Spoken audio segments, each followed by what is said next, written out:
Unang-una, matapos kayong turukan ng stem cell, the next day, makikita nyo, rosy pink na ang mukha nyo.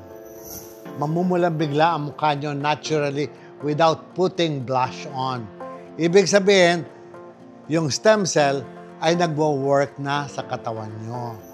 Gusto nyo bang magantuyot ang inyong mukha? Gusto nyo bang patong kayo ng patong ng mga foundation? Gusto nyo bang ganyan kakapal ang nilalagay nyo sa mukha nyo para magmukha lamang kayo maganda? Eto nga I heard to some big-time people in the country who have said that, wow, ang lakas-lakas ko and my skin is so good. Ngayon, yung kagandahan ng kanilang mga balat, ginagawa na ni Randing sariling negosyo. Nag-iimbento sila ng kung ano-ano and they sell product. Ganon din po sa stem cell. May mga produkto din sila. Depende na sa inyo. Kung kayo ay masaya na sa stem cell, okay lang. Pero kung gusto nyo magkaroon ng supplement na molecular, that's even better.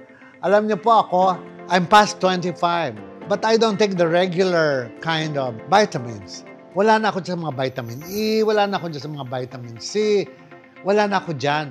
Nandun na po ako sa mga molecular supplement na prescribe ni walang iba ng kundi galing sa Harvard University. Walang iba, i-google nyo at malalaman nyo kung sino ang mga nagsasabi nito at kung epekto sa ating katawan.